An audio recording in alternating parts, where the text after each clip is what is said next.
इस कहानी की शुरुआत होती है अफगानिस्तान के कुनार प्रोविंस एरिया से, जहां पर हम देखते हैं कि यूएस आर्मी बेस्ड है अफगानिस्तान के प्रोविंस एरिया में और वो इंतजार कर रहे होते हैं एक आर्म्स डीलर का। और वहीं पर एंट्री होती है हमारे प्यारे genius billionaire arms dealer Tony Stark की, और वो एक बख्तरबंद गाड़ी में कुछ सैनिकों के साथ में उन यूएस आर्मी के लोगों के पास में जा रहे होते हैं। और जब वो उनके पास में पहुंचते हैं तो वहां पर एक शोडाउन होता है एक बहुत ही बड़ी मिसाइल का, जहां पर हमें पता लगता है कि टोनी स्टार्क जो कि एक आर्म डीलर है, उन्होंने एक मिसाइल बनाई है जिसका नाम होता है जेरिको। और जेरिको मिसाइल पूरी वर्ल्ड की एक ऐसी मिसाइल होती है जो किसी भी देश को चुटकियों में तबाह कर सकती होती है। और वहां पर टोनी स्टार्क उस जेरिको मिसाइल का एक छोटा सा नमूना भी दिखाते हैं। और वहीं पर इस पूरी यानी कि आयरन मैन सीरीज का सबसे लेजेंडरी सीन हमारे सामने आता है जब उस जेरिको मिसाइल की लहरें आयरन मैन तक टकराती हैं। और वहीं पर हम देखते हैं कि आयरन मैन अपने मोबाइल में एक किसी और आदमी के साथ बात कर रहा होता है और उसे कहता है कि ये डील हमें मिलीनियर से बिलीनियर बना देगी। और वहीं पर वो फोन रखता है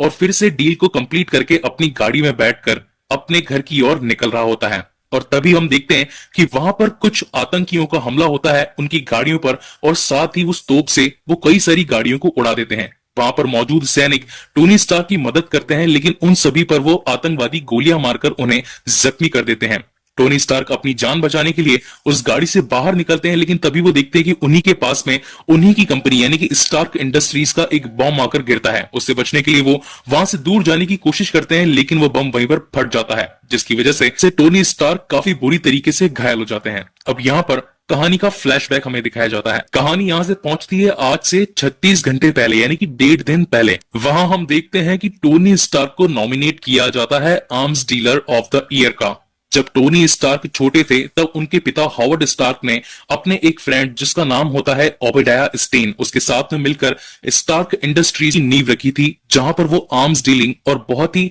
नए नए आविष्कार किया करते थे जनता की भलाई के लिए। लेकिन हम देखते हैं कि वहां पर टोनी स्टार्क मौजूद नहीं होते हैं, और उनकी मौजूदगी में नहीं होने पर ओबेडाया स्टेन वहां पर टोनी स्टार्क का इनाम ले लेते हैं। और साथ ही वहां पर एक और नए कैरेक्टर से हम इंट्रोड्यूस होते हैं जिसका नाम होता है जेम्स रोड। ये जेम्स रोड वही है जो हर बार टोनी स्टार्क के साथ में रहता है। वहां से सीन शिफ्ट होता है टोनी स्टार्क की तरफ, जो कि एक बड़े कैसीनो में जुआ खेल रहा होता है। तभी वहां पर जेम्स रोड आता है और उसे उसका इनाम देता है। तब टोनी स्टार्क उस इनाम को लेने से मना कर देता है और कहता है कि मेरे पास घर में जगह ही नहीं है इन इनामों को रखने की। और वहां मौजूद कुछ एक्टर्स को वो इनाम वहीं पर देकर वहां से आगे बढ़ जाता है। लेकिन तभी वहां पर एक जर्नलिस्ट आती है जिसका नाम होता है क्रिस्टीन एवरहार्ट, और वो आकर टोनी स्टार्क से उसका इंटरव्यू लेने की कोशिश करती है और उसे कहती है कि जो आप व्यापार करते हैं बंदूकों के लेन देन का, ये इस पूरी दुनिया के लिए सही नहीं रहेगा। लेकिन तब वहां पर टोनी स्टार्क कहता है कि एक न एक दिन तो ऐसा होगा जब विश्व युद्ध छिड़ जाएगा, और जब हमारे पास में बंदूकें और हथियार ही नहीं होंगे तो हम अपने लोगों की सहायता कैसे कर पाएंगे। और इन्हीं बातों के चलते उन दोनों के बीच में इंटरेक्शन होता है और टोनी स्टार्क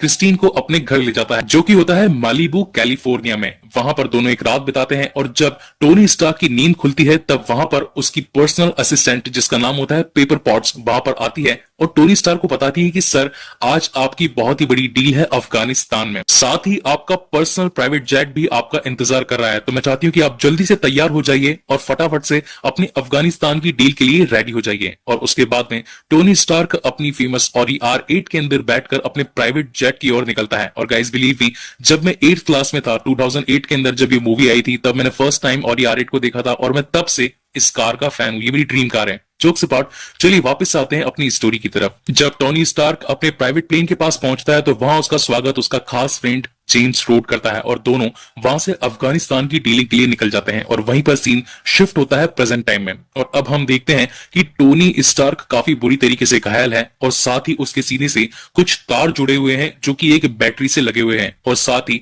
अब वो बैटरी ही उस टोनी स्टार्क के शरीर को पावर दे रही होती है। तब वहां पर टोनी स्टार्क हैरानी से उठता है और पास ही खड़े एक आदमी जिसका नाम होता है येंसन, उससे पूछता है कि आखिर यहाँ पर हुआ क्या था। तब येंसन बताता है कि एक बम विस्फोट के अंदर तुम्हारे शरीर के अंदर उस बम के काफी सारे छर्रे घुस गए थे, इसी की वजह से उन छर्रों को निकाल पाना काफी मुश्किल था, इसलिए मैंने इस बैटरी के साथ में एक इलेक्ट्रोमैग्नेटिक फील्ड तैयार की जो कि उन क्षरों को तुम्हारे दिल के करीब पहुंचने में रोकने में मदद करेगा कि इस इलेक्ट्रोमैग्नेटिक फील्ड को अगर निकाला जाएगा तो तुम्हारी मौत हो जाएगी। उसी वक्त वहां पर उन आतंकवादियों के सरदार की एंट्री होती है। हालांकि दिखने में तो वो एक आलू बुखारा था, लेकिन वहां पर जब उसकी एंट्री होती है तो वो टोनी स्टार्क से कहता है कि हमने तुम्हें बंदी बना लिया है और हम तुम्हें तभी जाने देंगे जब तुम हमें सेम टू सेम वैसी जेरिको मिसाइल बनाकर दोगे, क्योंकि हमें वो जेरिको मिसाइल चाहिए यूएस पर हमला करने के लिए। लेकिन टोनी स्टार्क उसे मना कर देता है और कहता है कि ये जेरिको मिसाइल तुम जैसे लोगों और आतंकवादियों के लिए मैं नहीं बनाऊंगा। तब वहां पर वो आलू बुखारा टोनी स्टार्क को बाहर लेकर जाता है और उसे दिखाता है कि हमारे पास में तुम्हारी कंपनी की बनाई गए सारे हथियार मौजूद हैं। जिन हथियारों को तुम इस यूएस आर्मी और बाकी लोगों में बेचते हो वो सभी आकर हमें काफी महंगे दामों में बेचकर जाते हैं, और अब हमें ही उस जेरिको मिसाइल का असली नमूना चाहिए, और अगर तुम अपनी जान बचाना चाहते हो तो उस जेरिको मिसाइल का एक दूसरा नमूना हमें बनाकर दिखाओ, तभी हम तुम्हें यहां से जाने देंगे। टोनी फिर से अपनी गुफा में आता है और येंसेन से बात करने लगता है कि क्या तुम्हें यहां से बाहर निकलने का कोई रास्ता पता है। तब येंसेन बताता है कि ये एक पहाड़ी इलाका है और तुम्हें यहां से कोई भी नहीं बचा सकता। जेम्स रोड जो कि तुम्हारी आर्मी थी वो भी तुम्हें अगर ढूंढे तब भी वो तुम्हें यहां से बाहर नहीं निकाल सकती, क्योंकि ये काफी छुपा हुआ इलाका है और जिसका नेतृत्व कर रहा है टेन रिंग्स। अब टेन रिंग्स यहाँ पर कौन है इसका खुलासा मैं आगे आपको इस कहानी में करूंगा। तब वहां पर टोनी स्टार्क येंसेन से कहता है कि तुम्हारी फैमिली में कौन कौन है। तब वहां पर येंसेन टोनी स्टार्क को बताता है कि मेरी फैमिली में मेरी एक बीवी और मेरा एक बच्चा है। मैं भी तुम्हारी तरह एक फिजिसिस्ट हूं और मैं भी तुम्हारी तरह काफी आविष्कार करना जानता हूं। तब वहां पर टोनी कहता है कि मेरी फैमिली में वैसे कुछ खास लोग तो नहीं है, लेकिन मेरा ड्राइवर और मेरी पर्सनल सेक्रेटरी ही एक तरीके से मेरी फैमिली है और जितना जल्दी हो सके मुझे उनके पास में जाना है। तब येंसेन टोनी स्टार्क को एक प्लान बताता है। वो उसे कहता है कि हमारे पास में यहां से बाहर निकलने का एक आइडिया है। अगर हम एक ऐसा सूट बना लें जिन पर गोलियों का कुछ असर नहीं होता तो इस सूट की मदद से हम इस गुफा से बाहर निकल पाएंगे और फिर से अपने परिवार से मिल पाएंगे। इस बात पर टॉनी एग्री करता है और सूट पर काम करना शुरू कर देता है। वहां उस गुफा में मौजूद सभी मिसाइल्स में से टोनी स्टार्क एक पैलेडियम नाम का एक तत्व निकालता है जो कि बहुत ही खास होता है आर्क रिएक्टर को पावर देने के लिए। अब मैं गाइस आपको बता देता हूं कि आर्क रिएक्टर क्या होता है। टोनी स्टार्क की बॉडी में इलेक्ट्रोमैग्नेटिक जो कार की बैटरी लगाई गई थी उसकी पावर इतनी नहीं थी कि वो उसे ज्यादा दिन तक संभाल पाए। एक आर्क रिएक्टर ही एक ऐसी पावरफुल मशीन होती है जो किसी भी चीज को यानी कि किसी भी मैकेनिकल चीज को काफी ज्यादा समय तक पावर देने की काबिलियत रखती है, और इसी की वजह से अब टोनी स्टार्क एक आर्क रिएक्टर को बनाने में काम में जुट जाता है। जब वो उन मिसाइल्स को खोलता है तो उनमें से उसे 1.5 ग्राम पैलेडियम मिलता है। लेकिन टोनी स्टार्क कहता है येंसेन को कि हमें इस पूरे आर्क रिएक्टर को बनाने के लिए 1.6 ग्राम की जरूरत है, हमें कुछ और मिसाइल्स की भी जरूरत पड़ेगी। तब येंसेन जाके उस आलू बुखारे को कहता है हमें कुछ और भी सामानों की जरूरत है। तब वो कहता है कि तुम्हारी जरूरत के सभी सामान तुम्हें मिल जाएंगे, और वो वहां पर उन्हें कई सारे सामान उपलब्ध भी करवा देता है। उनकी मदद से वहां पर टोनी स्टार्क काफी मेहनत करके अपने जीनियस माइंड के साथ में एक परफेक्ट आर्क रिएक्टर बना ही लेता है। इस बात का पता हालांकि टेन रिंग्स को लगता रहता है, लेकिन वो कंफ्यूज होता है कि आखिर ये लोग बना क्या रहे हैं। वहां पर टोनी स्टार्क एक ब्लूप्रिंट में येंसेन को दिखाता है कि हमारा असली मकसद इस सूट को पावर देना ही है, और एक दिन ऐसा आता है जब वो उस पूरे सूट को कंप्लीट कर लेते हैं। लेकिन इस बात का पता टेन रिंग्स को लग ही जाता है, और टेन रिंग्स जब टोनी स्टार्क को मारने के लिए आगे बढ़ता है तब वहां पर येंसेन कहता है कि मैं आगे जाकर इन लोगों को रोकता हूं, तब तक तुम अपने सूट की डाउनलोडिंग यानी कि फुल पावर कंप्लीट कर लो और तुम्हें इसमें कुछ समय भी मिल जाएगा। और इसी बीच में येंसेन को टेन रिंग्स के लोग गोली मारकर वहां पर घायल कर देते हैं। इस बात से टोनी काफी गुस्सा हो जाता है और वहां मौजूद सभी लोगों को मारता हुआ उस गुफा से बाहर निकल जाता है। और जब वो देखता है कि वहां पर मौजूद काफी सारे हथियार हैं जो कि स्टार्क इंडस्ट्रीज के ही दिए हुए हैं, तो वो उन्हें जलाकर वहां से अपने रॉकेट लॉन्चर को स्टार्ट कर देता है और एक बूस्ट मारकर वहां से काफी ऊंची उड़ान भरता है और एक रेगिस्तान में जाकर गिर जाता है। रेगिस्तान में गिरने की वजह से टोनी का जो सूट होता है जिसे उसने मार्क 1 नाम दिया होता है वो वहीं पर टुकड़े टुकड़े होकर टूट जाता है, और वहां से टोनी स्टार्क अपने आप को बचाकर रेगिस्तान में आगे बढ़ने लगता है। लेकिन क्योंकि हमें यह पता था कि जब तक टोनी स्टार्क उन पहाड़ियों में होता है जेम्स रोड उसे कभी नहीं ढूंढ सकता था, और जब वो खुले रेगिस्तान में आ जाता है तब जेम्स रोड और उसकी पूरी टीम वहां से टोनी स्टार्क को रेस्क्यू करके कैलिफोर्निया में मालिबू में पहुंचा देती है। मालिबू पहुंचते ही सबसे पहले टोनी स्टार्क अपने खास बॉडीगार्ड जिसका नाम होता है हैप्पी होगन उसे कहता है कि फटाफट से एक प्रेस कॉन्फ्रेंस कंडक्ट करो, मुझे कुछ इंटरव्यू देना है। और उसी के साथ ही वहां पर हैप्पी होगन एक बहुत ही बड़ी प्रेस कॉन्फ्रेंस अरेंज करता है। जब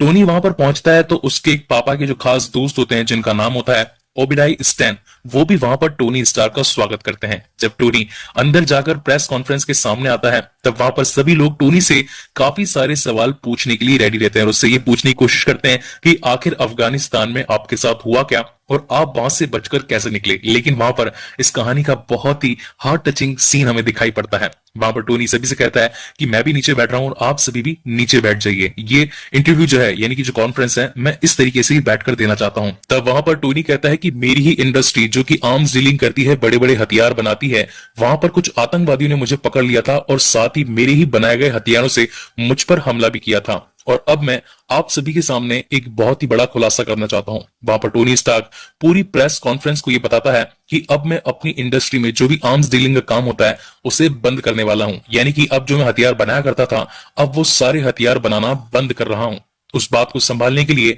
ओबेडाई वहां पर बीच में आते हैं और प्रेस कॉन्फ्रेंस को कहते हैं कि अफगानिस्तान में हुए हमले की वजह से टोनी को सदमा लगा है और इसी की वजह से वो बैकी बैकी बातें कर रहा है। मैं टोनी को समझाऊंगा और हम इस बारे में दोबारा बात करेंगे। वो टोनी के पास जाकर उससे बात करता है और पूछता है कि आखिर अफगानिस्तान में तुम्हारे साथ हुआ क्या और वहां से तुम कैसे बचकर निकले। तब टोनी ओबिडाई को बताता है कि मेरे ऊपर कई सारे आतंकवादियों ने हमला कर दिया था और साथ ही मुझे जेरिको मिसाइल बनाने का नमूना तैयार करने के लिए कहा था, लेकिन वहां से मैं एक आयरन सूट बनाकर वहां से भाग गया और उस आयरन सूट को एनर्जी देने के लिए मैंने एक आर्क रिएक्टर का भी निर्माण किया। क्या तुम देखना चाहते हो कि वो कैसा दिखता है? तब वहां पर ओबिडाई कहता है कि हाँ मुझे जरूर देखना है। तब वहां पर टोनी स्टार्क अपना शर्ट खोलता है और उसे चुपके से उस छोटे से बनाए गए आविष्कार यानी कि आर्क रिएक्टर को दिखाता है। तब वहां पर ओबिडाई कहता है कि ये तो बहुत ही शानदार खोज है, हमें इस खोज को पूरी दुनिया के सामने लेकर आना चाहिए। लेकिन तब टोनी से मना कर देता है और वहां से चला जाता है। अब क्योंकि टोनी एक बहुत ही ज्यादा जीनियस और एक बिलीनियर इंसान होता है इसलिए वो अपने बनाए गए पुराने आर्क रिएक्टर को इंप्रूव करने की कोशिश करता है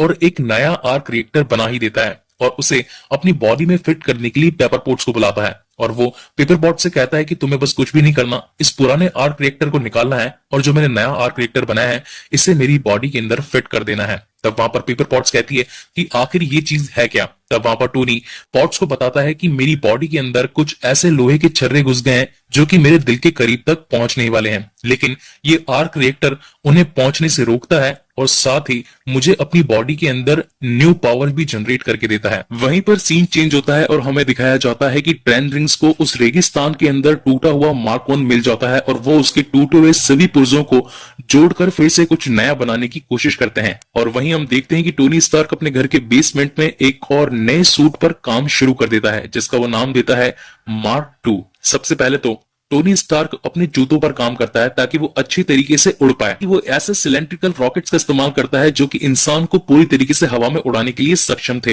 वो सिर्फ और सिर्फ उनकी 10% यूज करने की कोशिश करता है स्टार्टिंग में उन जूतों को चेक करने के लिए, लेकिन 10% की शक्ति भी इतनी ज्यादा होती है कि वो उसे आसमान में उड़ाकर गिरा देती है। फिर टोनी उन जूतों पर काफी अच्छा काम करता है और साथ ही उन्हें अच्छी तरीके से बनाकर फिर 1% की पावर से उन जूतों को फिर से यूज करता है। अब जाकर टोनी को उन जूतों के अंदर कामयाबी हासिल हो जाती है और इसी के साथ ही वो अपना मार्क 2 आयरन मैन सूट भी कंप्लीट कर लेता है और सूट की चेकिंग करने के लिए वो वहां से उड़ जाता है और आसमान में पहुंच जाता है। क्योंकि अब उसे मार्क 2 की शक्ति का और भी ज्यादा अनुमान लगाना होता है तो वो अपने कंप्यूटर जिसका नाम होता है जेविस उसे कहता है कि इस पूरे सूट के अंदर फुल पावर जनरेट कर दो, मुझे जितना ऊंचा हो सके उतनी ऊंचाई पर जाना है। और जब टोनी स्टार्क आसमान में 81,000 फीट की ऊंचाई तक पहुंचता है तो उसका सूट ठंडा पड़ना शुरू हो जाता है, उसके सूट के ऊपर बर्फ जमना शुरू हो जाती है और इसी के साथ ही उसका कंप्यूटर बंद हो जाता है जिसकी वजह से टोनी जमीन की ओर गिरना शुरू हो जाता है। लेकिन तभी टोनी अपने कंप्यूटर को फिर से शुरू करने के आदेश देता है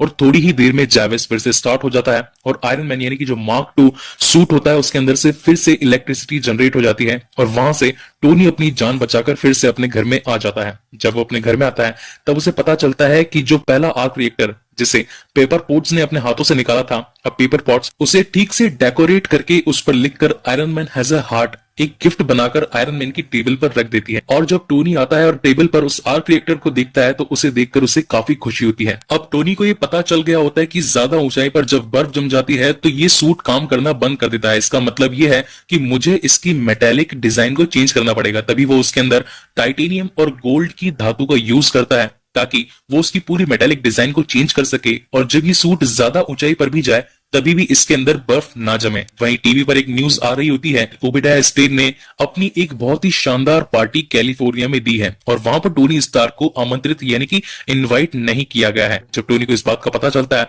तो वो अपनी फिर से ऑडी लेकर उस पार्टी के अंदर आ जाता है और वहां पर उसे पेपर पॉट्स भी मिलती है। वो दोनों अपने कुछ खास पल वहां पर बिताते हैं, आपस में डांस करने लगते हैं, लेकिन तभी वहां पर क्रिस्टीन एवरहार्ट आ जाती है और टोनी स्टार्क को बताती है कि जिस जेरिको मिसाइल को तुमने यूएस आर्मी यानी कि अफगानिस्तान के अंदर बेचा था, अब ऐसे कई सारी मिसाइल्स अफगानिस्तान के एक और गुलमीरा नाम के गांव के अंदर उन पर एक्सपेरिमेंट चल रहा है। इस बात से टोनी को काफी गुस्सा आता है और अब उसे पता चल गया होता है कि अगर मैंने गुलमीरा के अंदर उन रॉकेट्स यानी कि उन जेरिको मिसाइल्स को नहीं बेचा तो वो किसने बेचा हो सकता है। उसका सीधा शक जाता है ओबेडाया स्टेन पर और वो जाकर ओबेडाया से पूछता है कि आखिर तुमने वो जेरिको मिसाइल्स उन अफगानिस्तानियों यानी कि उन अलगाववादियों को क्यों बेची। तब वहां पर ओबेडाया कहता है कि बेटा ये बिजनेस है और बिजनेस के लिए मैं किसी भी हद तक जा सकता हूं। टोनी इस बात को सहन नहीं कर पाता और वो गुस्से में अपने घर पर आता है और जब वो घर पर आता है तो टीवी में उसे एक और न्यूज पता चलती है कि गुलमीरा नाम के गांव यानी कि जो अफगानिस्तान में है, वहां पर कई सारे आतंकवादी उस गांव के आदमियों को इकट्ठा कर रहे हैं और साथ ही औरतों और बच्चों को जान से मार रहे हैं। इस बात से टोनी को और भी ज्यादा गुस्सा आ जाता है और वो फिर से अपने मार्क 2 पर और भी ज्यादा एक्सपेरिमेंट करने लगता है, उसे और भी ज्यादा अपनी वेपन्स के साथ में एनहांस करने लगता है और एक ऐसा पल आता है जब वो कंप्लीटली अपने मार्क 3 को बना लेता है जिसके अंदर कई सारी एबिलिटीज होती हैं और उसी के साथ में वो उड़ता हुआ पहुंचता है अफगानिस्तान के गुलमीरा गांव में और वहां पर पहुंचकर वो सभी आतंकवादियों की चटनी बना लेता है और वो जो आलू बुखारा होता है उसका आलू अलग और बुखारा अलग करके उसकी पिटाई करके वहां से निकलने के बाद टोनी को पता चलता है कि अभी भी मिसाइल्स उनके खेमे में हैं और वो एक छोटे से रॉकेट लॉन्चर को उन पूरी बड़ी मिसाइल्स पर छोड़ देता है जिससे वहां पर एक बहुत ही बड़ा धमाका होता है। इस धमाके का पता एडवर्ड एयरफोर्स को पता चल जाता है अपने सैटेलाइट की मदद से और वो इस धमाके को अपने अनुसार ज्ञात लगाने की कोशिश करते हैं कि आखिर किस विमान ने यहां पर धमाका किया है और उन्हें पता चलता है कि शायद ही कोई एक छोटा सा विमान है जो कि हमारे एरिया में घुस आया है और साथ ही यहां पर बमबारी कर रहा है। वहां के एयरफोर्स के जो पायलट होते हैं वो उस अज्ञात विमान को खोजने की कोशिश करते हैं लेकिन वो और कोई नहीं होता, वो होता है आयरन मैन और उसका साइज काफी छोटा होता है। इसकी वजह से वो लोग आयरन मैन को पकड़ने के अंदर असफल होते हैं। तभी वहां पर आयरन मैन अपने दोस्त जेम्स रोड्स को फोन लगाता है और उसे कहता है कि वो विमान और कोई नहीं, वो मैं खुद हूं, अब तुम अपने दोस्तों को यहां से हटाओ और मुझे यहां से जाने की इजाजत दो। तब वहां पर जेम्स उन पायलट्स को कहता है कि जरूर वो कोई दुश्मन के दुश्मन का जहाज होगा जिसने अपने दुश्मनों को खत्म कर दिया होगा, हमें इस बात में टेंशन लेने की कोई जरूरत नहीं है और फिर से अपने जहाजों को वापस ले आओ। अफगानिस्तान में गुलमीरा पर हुए अटैक्स को रिपोर्टर टीवी पर दिखाने लगते हैं और साथ ही जेम्स रोड से क्वेश्चन आंसरिंग होती है कि आखिर वहां अफगानिस्तान में ये विस्फोट किसने किए। तब वहां पर जेम्स रूड बताता है कि ये दुश्मन के दुश्मनों की प्लानिंग होगी जिसकी वजह से उन्होंने आपस में ही एक दूसरे के ऊपर मिसाइल गिराकर हमला कर दिया। और जब ये टीवी की न्यूज ओबेडाया स्टेन को पता लगती है तो उसे ऐसा लगता है कि हमारा कोई एक दुश्मन है जो अब हमसे लड़ने के लिए तैयार है और अब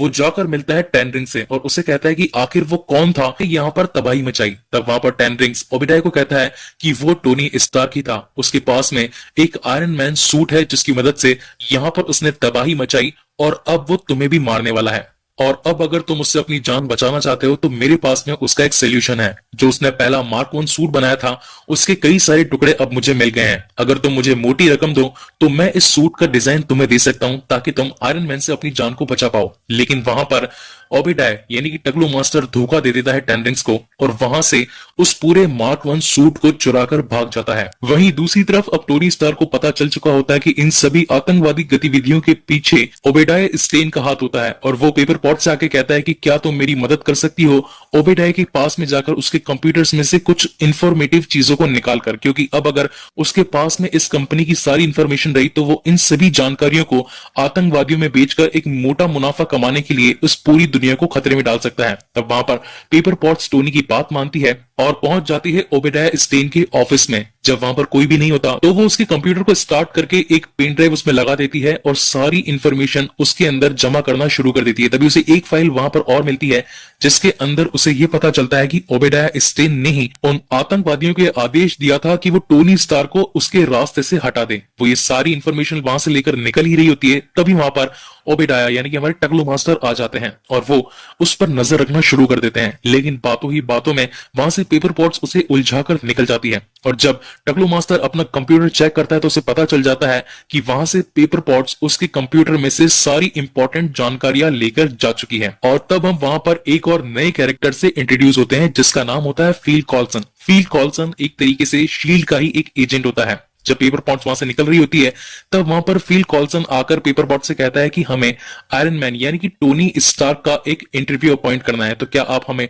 इसमें मदद करेंगी। अब क्योंकि पेपर पॉट्स को पता था कि ओबेडाया उस पर नजर रख रहा है और वहां से वो उसे नहीं निकलने देगा, तो वो फील कॉल्सन की मदद लेती है और उसे कहती है कि हाँ मैं आपकी मदद करूंगी इंटरव्यू अपॉइंट करने के लिए, आप फटाफट से मुझे यहाँ से लेकर निकलिए। वहीं दूसरी तरफ अब ओबेडाया के ऊपर खतरा मंडरा रहा होता है क्योंकि उसे अब ये पता था कि थोड़ी ही देर में यहाँ पर टोनी स्टार्क आ जाएगा और उसके सभी राज से पर्दाफाश हो जाएगा। तो वो अपने साइंटिस्टों से जाकर मिलता है और उन्हें पूछता है कि जिस आर्क रिएक्टर पर आप लोग काम कर रहे हैं क्या वो पूरा हुआ या नहीं हुआ। तब हमें वहां पर दिखाया जाता है एक बहुत ही बड़ा आर्क रिएक्टर जिसका साइज होता है एक कमरे के जितना, लेकिन वहां पर सभी साइंटिस्ट आकर ओबेडाया से कहते हैं कि नहीं सर अभी तक हमारा आर्क रिएक्टर पूरा नहीं हुआ है। ओबेडाया उनसे कहता है कि टोनी ने वो आर्क रिएक्टर एक गुफा में बैठकर बनाया था। तब वहां पर साइंटिस्ट कहते हैं कि सर हम टोनी स्टार्क नहीं है, हमसे जितना हो पाएगा हम सारा काम जरूर करेंगे। लेकिन इस बात से ओबेडाया काफी निराश होता है और वो गाड़ी लेकर सीधा पहुंचता है मलीबू में टोनी स्टार्क के घर पर। और जब टोनी से मिलता है तब वो वही अपना सीक्रेट वेपन चालू कर देता है जिसकी वेव्स की वजह से वहां पर टोनी स्टार्क 15 मिनट के लिए